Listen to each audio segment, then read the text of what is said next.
So the reopening news out of Victoria is obviously very positive. It confirms what many were hoping for. I think the news that we've had in the last few days will act as a catalyst, and we'll start to see spending really pick up in Victoria. Bit of a question mark around how quickly that happens. It's been a long winter. There's been one of the longest lockdowns anywhere around COVID that Melbourne's coming out of, and I suspect there's a fair bit of pent-up demand to go out spending. Certainly there will be a beer or two consumed over the next few weeks.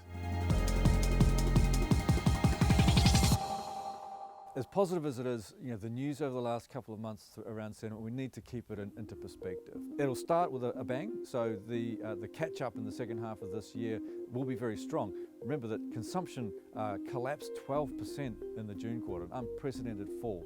The reopening is going to see a pretty strong initial rebound as we just get back to being able to spend money in a similar way to pre-COVID.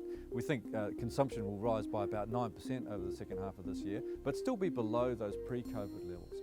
And as we move into 2021, we'll start to move into a more difficult transition period, where some of the policy supports, particularly around fiscal policy, JobKeeper and JobSeeker supplements, for example, and also the temporary home loan or loan repayment deferrals, those protections or the supports will start to withdraw, and we'll start to see a bit of more of a headwind for demand, and we'll start to see some changes, particularly in the labour market, where some businesses will be looking to shed staff.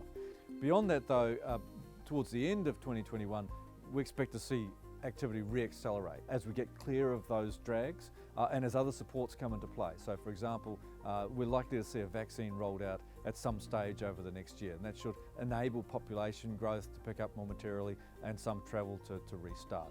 And so we see beyond the end of next year, we should be pretty well placed for a period of above trend growth for the consumer and for the wider economy. Certainly that's what policymakers are actively seeking, but that's a long path to full recovery, to regaining the pre-COVID levels of activity, to full health if you like. It's 2 or 3 years from here.